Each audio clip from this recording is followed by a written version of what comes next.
اعوذ باللہ من الشیطان الرجیم بسم اللہ الرحمن الرحیم۔ قرآن حکیم میں جو سورتوں کی ایک ترتیب ہے دو انداز پر، اس کا کافی دنوں سے اب تذکرہ نہیں ہوا ہے۔ قرآن مجید کی سورتوں کی ایک تو تقسیم اس اعتبار سے ہے کہ اس کی 7 منزلیں ہیں، تقریباً برابر، لیکن یہ کہ بالکل برابر نہیں ہے۔ اور اس میں پیش نظر یہ تھا کہ جو شخص ایک ہفتے میں قرآن مجید ختم کرنا چاہے، اور صحابہ میں سے بہت سو حضرات کا یہ معمول تھا کہ رات کی نماز میں نوافل میں وہ اتنا قرآن پڑھتے تھے کہ ایک ہفتے میں ختم قرآن ہو جاتا تھا۔ اس کے لیے ضرورت تھی کہ منزلیں معین کر دی جائیں، تقریباً مساوی ہوں۔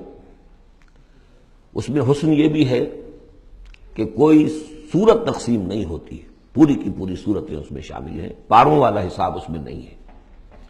لیکن ترتیب کے اندر حسن ترتیب یہ ہے کہ سورہ فاتحہ کو اگر علیحدہ کر دیں، جو پورے قرآن حکیم کے لیے بمنزلہ ایک مقدمے کے ہے، دیباچے کے ہے، اور یہ کہ اپنی جگہ پر سورہ ہجر کی ایک آیت کی روح سے خود ایک قرآن ہے، تو اس کے بعد پہلی منزل میں 3 سورتیں ہیں، دوسری میں 5، تیسری میں 7، چوتھی میں 9، پانچویں میں 11، چھٹی میں 13، اور پھر حزب مفصل کہلاتا ہے، اس میں 65 سورتیں ہیں۔ وہ بھی ملٹیپل ہے 13 کا، 13 کو 5 سے ضرب دیں گے 65 بن جائے گا۔ تو ایک عددی جو ہے نسبت اس میں ہے، ایک سیڑھی بن رہی ہے۔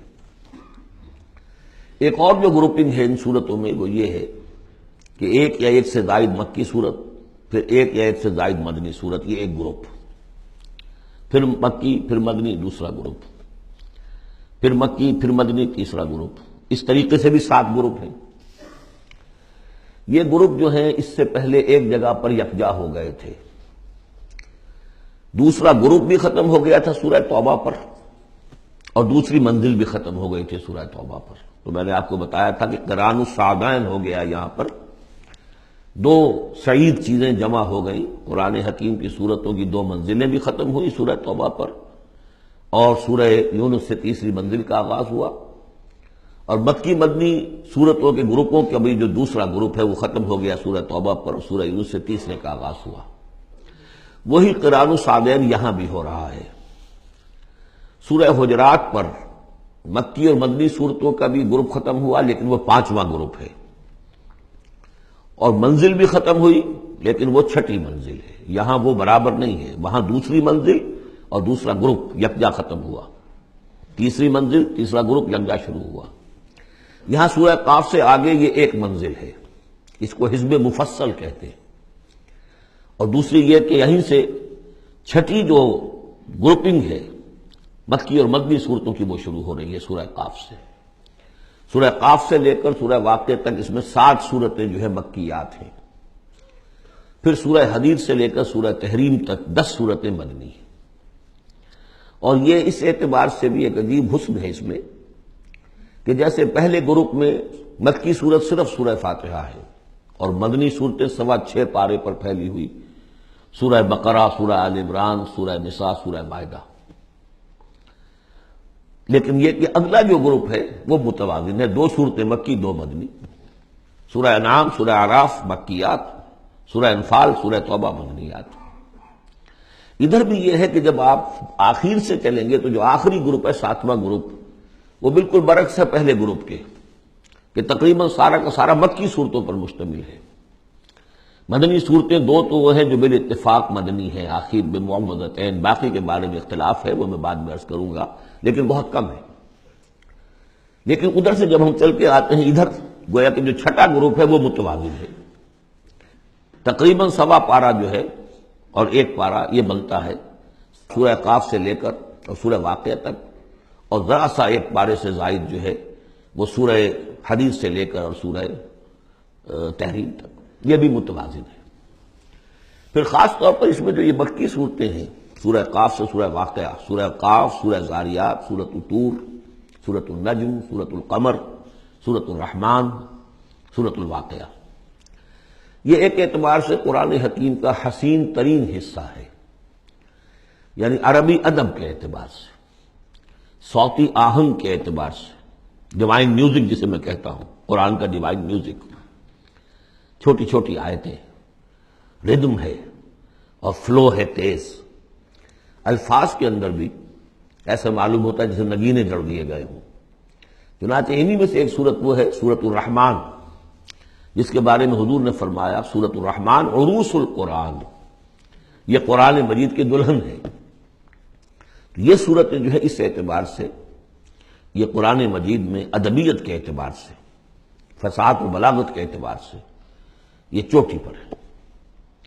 ان میں سورہ قاف تو بڑی جامع ہے اور بہت منفرد صورت ہے اپنے مزاج کی، جیسا کہ میں عرض کرتا رہا ہوں آپ سے، بعض صورتیں منفرد ہیں، باقی 6 جو ہیں وہ 3 جوڑوں کی شکل میں وہ نمایاں ہوتا چلا جائے گا، کہ جیسے سورہ زاریات اور سورۃ الطور ایک جوڑا ہے، پھر سورۃ النجم اور سورۃ القمر، ستارہ اور چاند، ان کا جو آپس میں ربط ہوتا ہے اس سب کو معلوم ہے، یہ ایک صورت، یہ ایک جوڑا ہے۔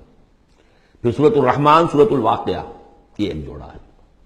آج ہماری کوشش یہ ہوگی کہ یہ 7 کی 7 صورتیں جو ہیں ان کا ہم ترجمہ کر لیں۔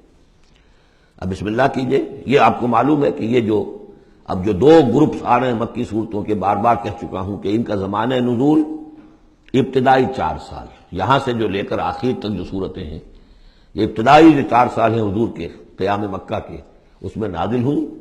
اور نمبر 2 یہ کہ ان صورتوں کے اندر انذار، آخرت کا انذار، یہ اس کا مرکزی مضمون ہے، اس لیے کہ حضور صلی اللہ علیہ وسلم کو جو پہلا حکم دیا گیا تبلیغ کے ضمن میں وہ انذار کا تھا، تبلیغ کے ضمن میں۔